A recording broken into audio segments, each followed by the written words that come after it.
ठीक है। टॉपिक है आपका impact of jet. Impact of jet पढ़ने से पहले तो जेट समझने के लिए सबसे पहले समझो नोजल। नोजल क्या होता है आपका कि अगर कोई पाइप से आपका पानी आ रहा है, ठीक है, इस पाइप से पानी आपका बह रहा है, अगर इस पाइप से मुझे पानी का प्रेशर इंक्रीज करना है या उसकी वेलोसिटी क्या करना है, हमको बढ़ाना है, तो कैसे इंक्रीज करेंगे हम? पाइप के सामने वाले पार्ट को थोड़ा सा कर देंगे, दबा देंगे, तो उसकी वेलोसिटी क्या हो जाती है, बढ़ जाती है। जो पानी यहाँ पर गिरे तो वो कहाँ गिरेगा, और आगे गिरेगा। उसी चीज को हम किससे और कर सकते हैं, एक नोजल लगाकर। अगर मैं यहाँ पर एक नोजल लगा दूं तो ये क्या करेगा, इसकी वेलोसिटी क्या कर देगा, इंक्रीज कर देगा। इसकी वेलोसिटी क्या हो जाएगी, बढ़ जाएगी आपकी। तो जो ये नोजल का काम क्या है, इस पाइप से जो भी पानी आ रहा है उसकी वेलोसिटी को बढ़ाना, ठीक है। किसका काम है आपका, नोजल का। नोजल के बाद आया आपका जेट। तो जेट कोई इक्विपमेंट नहीं, जैसे आपका नोजल है वैसा जेट कोई इक्विपमेंट नहीं है। इस नोजल के बाहर जो पानी निकला, जो अत्यधिक वेग के साथ आती हाई इंटेंसिटी ऑफ वेलोसिटी के साथ जो पानी बाहर आया, वो पानी का जो प्रवाह है, उसकी स्ट्रीम लाइन है, वो क्या है आपका, जेट है। मतलब कि जो पानी बह रहा है इसी को बोलते हैं जेट। अलग से कोई मशीन या कोई इक्विपमेंट नहीं है जेट। जैसा कि नोजल है वैसा जेट आपका कोई मशीन या इक्विपमेंट नहीं है। वो क्या है आपका, स्ट्रीम ऑफ वाटर है। जो आपका वाटर का जो आप निकल रहा है किसके थ्रू आ रहा है, नोजल के थ्रू जो बाहर आ रहा है। जब नोजल से बाहर वो निकलता है तो हाई वेलोसिटी के साथ बाहर आता है, और जब उसका वेग बढ़ जाता है तो उसको क्या बोला जाता है आपका, जेट। क्या बोला जाता है उसको, जेट। अब उसके बाद क्या पढ़ना है हमको, इम्पैक्ट ऑफ जेट।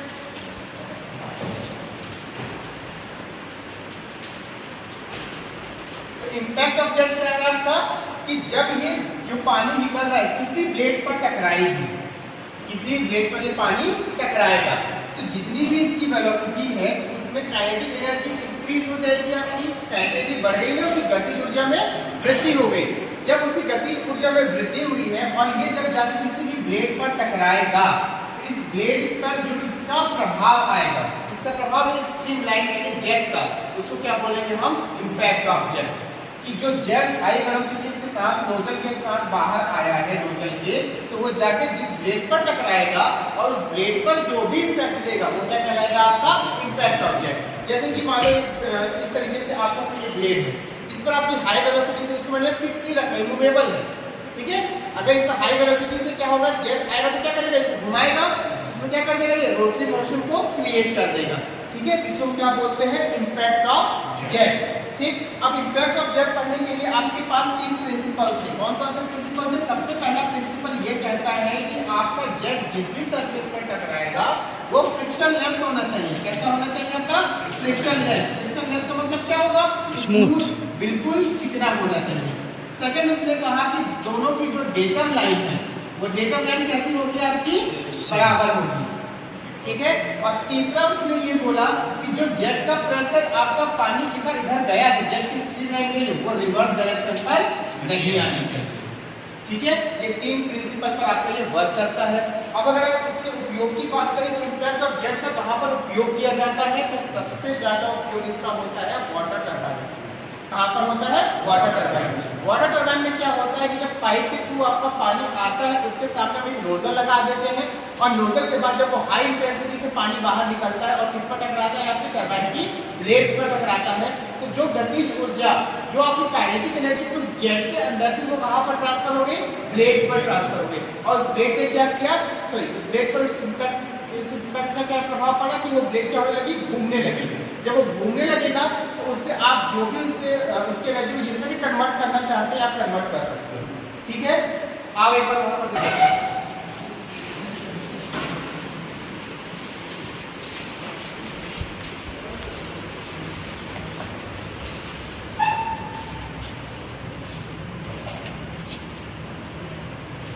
तो वहां पर क्या लगा हुआ आपका नोजल।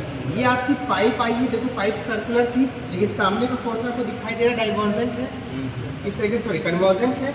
डायरेक्टली से क्या हो रहा है, पूरा का पूरा एरिया क्या हो रहा है, डिक्रीज होता जा रहा है। जैसे डिक्रीज हो रहा है तो वहां पर क्या हुआ, आपका नैरो स्पेस क्रिएट हुआ। जब नैरो स्पेस आया तो वो क्या करेगा, आपकी वेलोसिटी को क्या कर देगा, इंक्रीज कर देगा। तो जो पहला प्रिंसिपल ये था कि इसकी सरफेस स्मूथ होनी चाहिए, तो जितने भी इसके ब्लेड कैसे होने चाहिए, चिकने होने चाहिए। दूसरा उसने क्या कहा कि दोनों की डेटम लेंथ क्या होनी चाहिए, सेम होनी चाहिए। इस डेटम लेंथ देखो ब्लेड भी बराबर दूरी पर है और यहाँ से बराबर ऊंचाई पर क्या है आपका जेट भी है। तो जब यहाँ से पानी आपका आएगा, सामने आपका नोजल लगा हुआ है, तो क्या होगा, वो जो इसकी स्ट्रीम बाहर आएगी, जो जेट बाहर आएगा वो इन ब्लेड्स पर टकराएगा और जो भी काइनेटिक एनर्जी आपके उस जेट की थी वो किस पर ट्रांसफर हो जाएगी, ब्लेड्स पर, और ये ब्लेड क्या होने लगेगा, घूमने लगेगा। ठीक है, इस ब्लेड को घुमाने के लिए हमने किसका यूज किया, वाटर का यूज किया। तो वाटर को किस फॉर्म में यूज किया, जेट के फॉर्म में यूज किया। क्योंकि नॉर्मल वाटर आप गिरा हुआ इसको तो ये ब्लेड नहीं घूमेगी, उसको एक प्रेशर के साथ भेजना पड़ेगा, एक डेंसिटी के साथ भेजना पड़ेगा। जब उसकी वेलोसिटी बहुत हाई होगी तभी जाकर वो आगे वाले को क्या कर पाएगी, घुमा पाएगी। ठीक है, देखिए तो आपके ब्लेड जो है भारी है आपके, तो ये जो सामने से आएगा इसकी पूरी काइनेटिक एनर्जी क्या हो जाएगी, इस ब्लेड पर आएगा, ब्लेड जैसे क्या होने लगेंगे, रोटेट करने लगेंगे। जब ये रोटेट करेगा तो ये इसके बैक साइड पर आपका ये साफ्ट दिखाई दे रहा है, ये साफ्ट भी क्या होगा आपका, ये घूमने लगेगा। अब देखो जैसे ये साफ्ट आपका घूम रहा है, ठीक है, तो सामने देखो तो ब्लेड भी घूम रहा होगा, घूम रहा है आपका ब्लेड। तो जब ये आपका साफ्ट घूमेगा जेट के थ्रू, तो आप इसको क्या करोगे, किसी भी जनरेटर के साथ लगा दोगे तो इलेक्ट्रिसिटी प्रोड्यूस करना स्टार्ट कर देगा।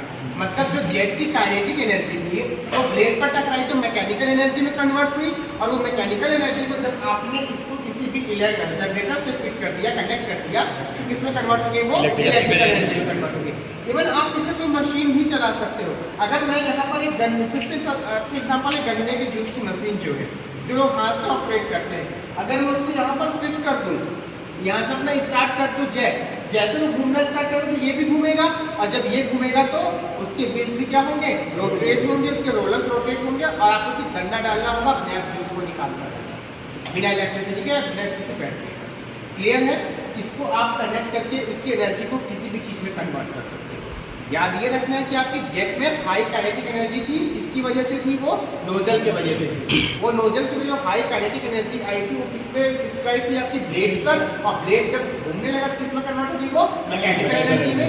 अब जब मैकेनिकल एनर्जी में कन्वर्ट होगी, ये साफ्ट भी घूमने लगा, तो ये जो साफ्ट है अगर आप इसको किसी भी जनरेटर से कनेक्ट कर दोगे तो वो इलेक्ट्रिकल एनर्जी में कन्वर्ट होगा।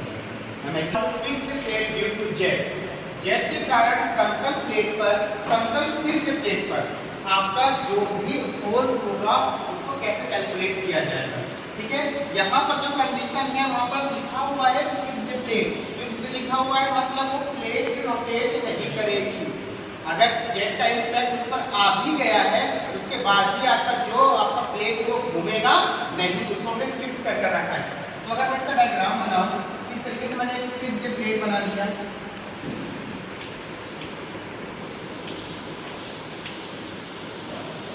ठीक, ये फिक्स्ड प्लेट है, इस पाइप से आपका पानी आ रहा है। अब इसके सामने मैंने क्या किया, एक नोजल लगा दिया, जैसे ही नोजल लगाया इसकी वेलोसिटी इंक्रीज हो गई और ये ब्लेड्स पर क्या होगी, टकराएगी। अब प्लेट तो घूमेगा नहीं आपका, तो ये पानी क्या होगा आपका, जेट इधर जाएगा और कुछ नीचे आएगा, वो यहाँ पर टकराएगा और कहाँ जाएगा, ऊपर नीचे ही जाएगा, क्योंकि आपने जो ब्लेड या जो आपकी प्लेट रखी हुई है वो तो रोटेट नहीं करेगा, जस्ट बिकॉज वो क्या आपका फिक्स्ड प्लेट है। ये आपका पाइप है, ये आपका नोजल है, that is jet of water, ये क्या आपका फिक्स्ड।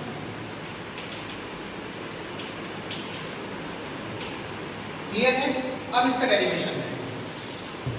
अगर मैं यहाँ पर एज्यूम करूं let v is equal to velocity of jet, a is equal to cross sectional area of jet, ठीक है।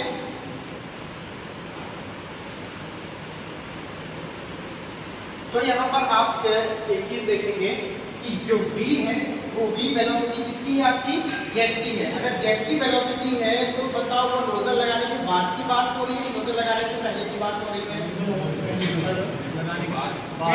जेट नोजल लगाने के बाद ही क्रिएट होगा, उससे पहले आपका जेट नहीं आ सकता, ठीक है। और स्मॉल डी मान लो डाया ऑफ जेट, मतलब जो भी बातें हो रही हैं वो इस स्ट्रीम लाइन की हो रही है, इसका डाया, इसका एरिया, इसकी वेलोसिटी। इसके पहले क्या था, डजंट मैटर, पाइप के अंदर जो पानी है उसको आप जेट नहीं बोलोगे, जो नोजल के बाहर आ रहा है वाटर वो आपका जेट है। तो वेलोसिटी किसकी होगी? इस वाले पोर्शन की होगी। ओके, और इसका जो भी आपका डाया है वो इस वाले का होगा, इस एरिया भी हम इसी का निकालेंगे। अगर मुझे यहाँ पर निकालना होगा फोर्स, तो फोर्स निकालने का आपका फॉर्मूला क्या हो जाएगा? Change in momentum upon time. अब मोमेंटम क्या होता है? मोमेंटम आपका किसका मल्टीप्लिकेशन या प्रोडक्ट होता है? आपका मास एंड वेलोसिटी। मास और वेलोसिटी का जो प्रोडक्ट है वो क्या कहलाता है? मोमेंटम कहलाता है।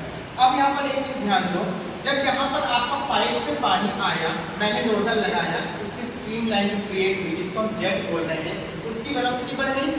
जब ये वेलोसिटी बढ़ गई तो किस पर टकराई? ब्लेड पर टकराई। ब्लेड पर जब वो टकराई, इस वाले प्लेट पर जब वो टकराई, तो उसके बाद क्या हुआ? प्लेट तो रोटेट हुआ नहीं, बिकॉज ये फिक्स्ड प्लेट है। तो इस कंडीशन में इसकी वेलोसिटी कितनी हो गई? 0, बिकॉज वो तो घूमा ही नहीं, पानी यहाँ पर आकर क्या हो गया? रुक गया। उसके बाद वो नीचे या ऊपर गिर गया। आपके जो जेट था वो यहाँ पर आगे क्या हो जा रहा है? रुक जा रहा है। इसलिए यहाँ पर इसकी फाइनल वेलोसिटी कितनी हो जाएगी? 0 हो जाएगी। इनिशियल वेलोसिटी कितनी है इसकी? v है। तो इस कंडीशन में चेंज इन मोमेंटम हम कैसे निकालेंगे? Initial momentum minus final momentum upon time. ठीक है, अब इनिशियल मोमेंटम क्या होगा? Mass into velocity. यहाँ पर लिख लूंगा mass into initial velocity minus mass into final velocity upon time. अब दोनों में कॉमन क्या लिख रहे हैं? मास। मैं मास को कॉमन ले लिया, bracket initial velocity minus final velocity upon time. अब यहाँ पर आप देखोगे तो ये इनिशियल वेलोसिटी और फाइनल वेलोसिटी किस तरीके से रखेंगे? यहाँ पर आगे इसको इस तरीके से लिख सकता हूँ, मास अपॉन टाइम, और ये ब्रैकेट में इनिशियल वेलोसिटी कितनी थी? v, फाइनल कितनी हो गई? 0। ठीक है, अब मास अपॉन टाइम जो होता है वो होता है आपका रो ए वी के बराबर। अब ये कैसे होता है? ध्यान दो, मास अपॉन टाइम लिखा हुआ है, आपको डायरेक्टली यहाँ पर मास अपॉन टाइम की जगह लिख देना है रो ए वी। अब ये किस तरीके से इसको ब्रैकेट में आप सॉल्व करके दिखाओगे? Since rho A V is equal to, rho आपका डेंसिटी है, डेंसिटी क्या होता है? Mass upon volume into A क्या है आपका? एरिया, v क्या है आपकी? वेलोसिटी। अगर मैं इसकी यूनिट की बात करूं तो इसमें लिख दिया मास अपॉन वॉल्यूम क्या हो जाएगा आपका? मीटर क्यूब, एरिया आपका मीटर स्क्वायर, वेलोसिटी मीटर पर सेकेंड। तो मीटर क्यूब से ये दोनों निपट गए। मास अपॉन टाइम, अच्छा मास अपॉन टाइम, तो रो ए वी किसके बराबर हो जाएगा आपका? मास अपॉन टाइम के बराबर। यहाँ पर मैंने ये लिख दिया। अब हम जानते हैं but specific weight small w equal to क्या होता है? रो जी। यहाँ से रो की वैल्यू निकालने में क्या जाएगा? w अपॉन जी। इसको यहाँ पर पुट कर दो तो f इज इक्वल टू क्या आ जाएगा? रो की जगह मैंने लिखा w upon g into a into v into v square. अब ये किसमें आ गया? आपका kg में, बट आपका फोर्स किसमें होता है? न्यूटन में। आप मल्टीप्लाई कर दोगे 9.81 का जी से मल्टीप्लाई कर दोगे, तो जी से जी क्या हो जाएगा आपका? कैंसिल हो जाएगा। तो f इज इक्वल टू कितना आ जाएगा आपका? w a v square, that is your final derivation. Plates due to jet. अब जो जेट के जो भी इफेक्ट आएगा वो किसके ऊपर आ रहा है? मूवेबल प्लेट्स पर आ रहा है। मतलब जो प्लेट अभी फिक्स थे, जितना उसका कोई भी इफेक्ट नहीं हो रहा था, अब जब जेट उस पर टकराएगा तो ये प्लेट क्या करेगी? घूमना स्टार्ट करेगी। जैसे कि हमने उसका टरबाइन पर देखा था, ये प्लेट क्या करेगी? घूमना स्टार्ट करेगी।